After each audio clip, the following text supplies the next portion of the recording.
राधे राधे महाराज जी के प्यारे भक्तों, आप सभी को एक बार फिर से हमारे एक नई वीडियो में बहुत बहुत स्वागत है। तो प्यारे भक्तों, आप सभी आज हमारे इस वीडियो के माध्यम से देखेंगे कि गुरु जी के लाइव प्रश्नोत्तरी में एक मैया रोते हुए गुरु जी के सामने कहने लगी, गुरु जी मेरे बेटे को मेरे ससुर और मेरे पति ने दोनों मिलकर जान से मार दिया। इस मैया की इस तरह की बातों को सुनकर गुरु जी इस मैया को क्या समझाएं, चलिए देखते हैं वीडियो में। तो वीडियो बहुत ज्यादा प्यारा होने वाला है, इसलिए वीडियो को अंत तक अवश्य देखें। और यदि आपको ये वीडियो पसंद आए तो वीडियो को एक लाइक अवश्य करिए। यदि आप इस तरह के वीडियो हर रोज देखना पसंद करते हैं तो हमारे चैनल को सब्सक्राइब जरूर करें। वीडियो को ज्यादा से ज्यादा लोगों तक शेयर करें ताकि इस तरह के वीडियो सभी लोग देख सके। और कमेंट में राधे राधे लिखना बिल्कुल ना भूले। तो चलिए वीडियो को शुरू करते हैं।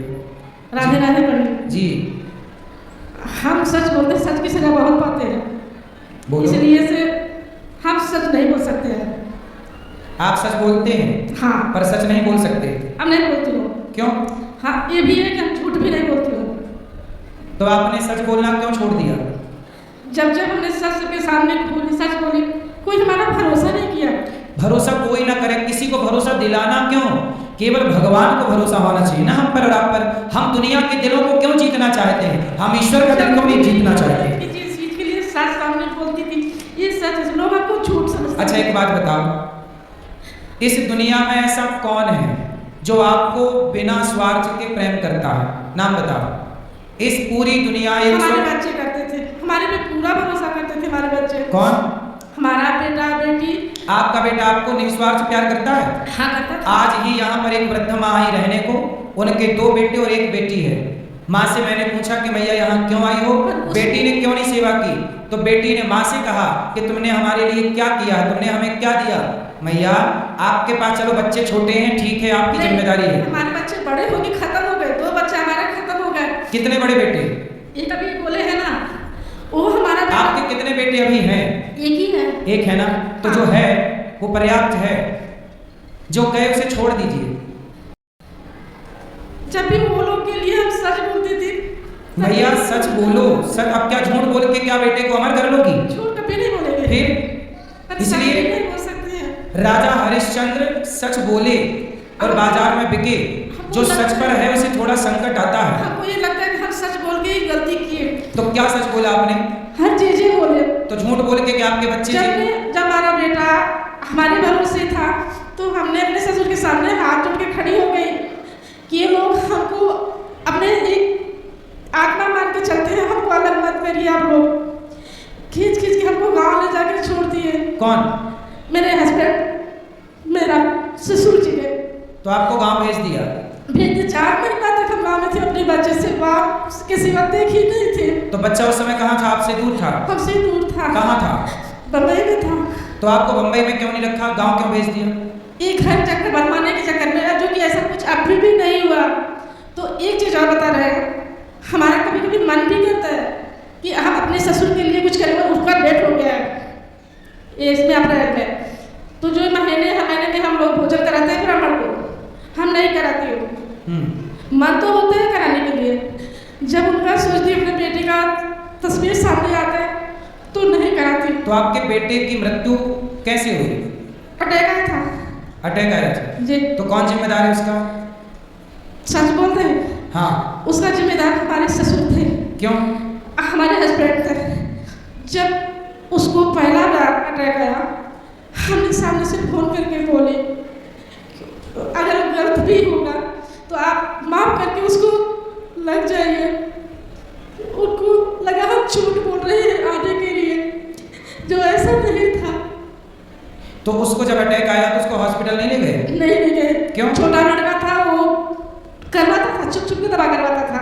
लेकिन छुप छुप के क्यों? सामने सामने क्यों नहीं दवाई करी? वो डरता था। सच बोलना है तो बोल सकते हैं, पर किससे डरता था? वो अपने बाप से डरता था। पिता से? जी। क्यों? उन लोग को ऐसा लगता था कि हम लोग से चिढ़ते हैं, नफरत करते हैं, ऐसा लगता था। और कभी कभी ये भी गुस्से में बहुत सी ऐसी चीजें बोले जो नहीं बोलना चाहिए। अच्छा, बेटे को उल्टा सीधा बोल देते तो हाँ। बेटे को बात लग गई हृदय में? तो उस समय हम नहीं बता सकते बोले कि नहीं बोले हैं, ये हम नहीं बता सकते। वो जॉब करता था। कितना बड़ा था? 27 साल का लड़का था। काम करता था? जी। तो उसको डांट देते थे? नहीं, ये हम नहीं बता सकते उसको उस टाइम डांटे थे कि नहीं डांटे, क्योंकि हम नहीं थे। अब बच्चा ऐसा कुछ बोला भी नहीं था, बस इतना बोला था तो जब उसको अटैक आया तो इलाज क्यों नहीं कराया? सवाल ये है। इनको लगा कि हम झूठ बोल रहे हैं। ये बच्चे ने इनको नहीं बताया, दोनों नहीं बताए। बच्चे ने बताया नहीं कि मेरे को अटैक आया? हाँ, बच्चा हमको तुरंत बताया, मम्मी भैया को अटैक आया है और डॉक्टर एडमिट करने के लिए बोला है। तो उस समय इनको फ़ोन किए, जो कि हमको इतना लगा कि ये ऑफिस में ही है। ऐसा बोल दिया कि हम मीटिंग में हैं। मैं बोले अच्छा ठीक है, आप मीटिंग में हो, जब भी खाली हो ना हमको फ़ोन करना। ये हमको फ़ोन नहीं किए। फिर हम इंतजार किए, 8 बजे रात को फिर वापस हमने फ़ोन की। ये बोले जहाँ है जो वहाँ सुखी से रहने दे। मैं बोली कोई सुखी नहीं है, हमारे बच्चे को ऐसा हुआ है। तो फिर अटैक आया, उसको भर्ती ही नहीं किया? नहीं। फिर अटैक आने से कितने दिन या कितने घंटे बाद मृत्यु हुई? 4-5 दिन घर पे था हमारा बच्चा। 5 दिन तक वो रहा? मतलब इलाज मिल जाता तो वो बच जाता? नहीं हुआ। उसको बार-बार बोलती थी बच्चे पैसा की अगर दिक्कत आ रही है हम यहाँ से करवाते, तू जाके तो करवा। दिक्कत क्या थी? पैसे नहीं थे इसलिए इलाज नहीं कराया? नहीं, पैसा था। पैसे तो फिर क्यों इलाज नहीं? बच्चों के पास पैसा नहीं था, वो अपना हर महीने का पैसा हमको दे देता था। नहीं, बच्चों के पास नहीं था, पिता के पास तो था। हाँ, उनको लगा कि झूठ बोल रही है। कौन? आने के लिए, गाँव से आने के लिए झूठ बोल रही है। तो भाई इसमें तो उन लोगों की गलती है ना जिन लोगों के पास जिम्मेदारी थी। बच्चों को अटैक आया तो उसको इलाज कराना चाहिए था। हमने बोले वापस फोन करके। अच्छा, बात कराई भैया से। भैया आप बात करें, आपने उसको इलाज क्यों नहीं कराया जब उसको अटैक आया तो? गुरुजी एडमिट किए, इलाज तो करवाए, लेकिन उस टाइम नहीं करवाए। हमें ऐसा महसूस नहीं हुआ कि इस एज में कोई अटैक होगा। डॉक्टर के यहाँ जब चेकअप करवाए थे, उसका सारी चीज़ें थी, तो डॉक्टर ने बोला सब नॉर्मल है। फिर जब एडमिट करवाए, जिस दिन एडमिट करवाए सेम डे ऐसा हुआ, जो इनको जानकारी नहीं है। ठीक है, तो मतलब एडमिट करवाए थे। तो मतलब जिस दिन पहला अटैक आया उस दिन नहीं कराए थे? पहला अटैक मुझे पता ही नहीं है गुरुजी। ये तो बता रही है कि आपको बताया था? ये मुझे नहीं बताया था इन्होंने। चलिए, अब जो है उसमें प्रसन्न रहो मैया। अब इन बातों से सिवाय दुख के और कुछ ना मिलना। ये हम बोलना चाह रहे हैं, क्या हम अपने ससुर के लिए हम अच्छा कर रहे हैं कि गलत कर रहे हैं? हमको लगता है गलत कर रहे हैं। क्या? उनको हर महीने जो कि हमको ब्राह्मण को खाना खिलाना चाहिए, अब हम नहीं खिलाती हूँ। तो खिला सकते हो तो खिला लो, नहीं खिला कभी कभी तो मन करता है खिलाने के लिए, जब उनका सोचते हैं, मेरा मन नहीं करता है। तो ससुर जी को पता था कि अटैक आया है? उनको ये नहीं पता था, पर इतना पता था कि इसका बेटा तबीयत खराब है, बीमार है। तो वो इलाज नहीं कराया? नहीं, वो गाँव में थे। जिस दिन हमारा बच्चा खत्म हो गया था उस दिन हमको नहीं पता, आपको ये पता हो, उस दिन भी अपने बच्चे से बात की। पीछे से हमारा पीठ थपथपा रहे थे, बोल रहे थे जो होना था हो गया, अब तो चुप हो जा। तो हमको ये लगा कि ये लोग कुछ करवा दिए हमारे बच्चे को। इसकी वजह से हमारा मन नहीं करता है। उस समय तो ससुर जी आपके पास थे ना? हाँ। तो वो क्यों करवाएंगे? अपने पोते को क्यों मरवाएंगे? नहीं, पोते की करवा सकते थे, हमको रोकना नहीं चाहिए था। जब हम बताए कि हमारे बेटे का तबीयत खराब है। अच्छा, ये बताइए, आप इनसे बात कराइए। ये बताइए, आपने अपनी पत्नी को अपने से दूर क्यों कर दिया उन दिनों में? पिताजी ने नहीं रोका था।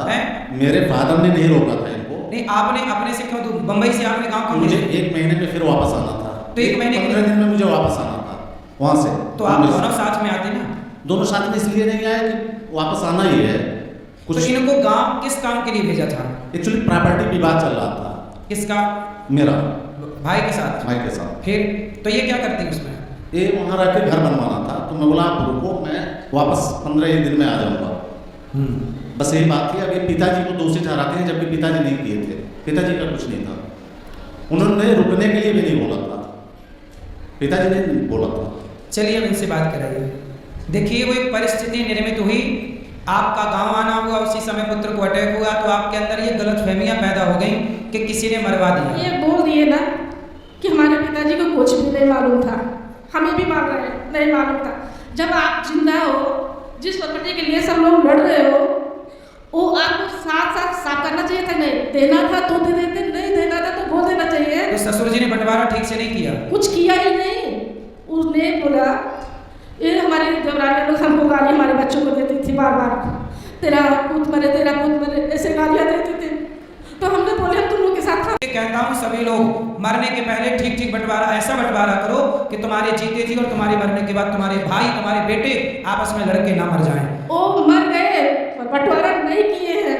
अब जैसा था वैसा ही बर्बाद जरूर हो गया। सही है। अब क्या कर सकते हैं, बस यही कि आगे लोग ये गलती ना करें कि देखो बंटवारा ना करने के कारण इतने बड़े हादसे हो जाते हैं।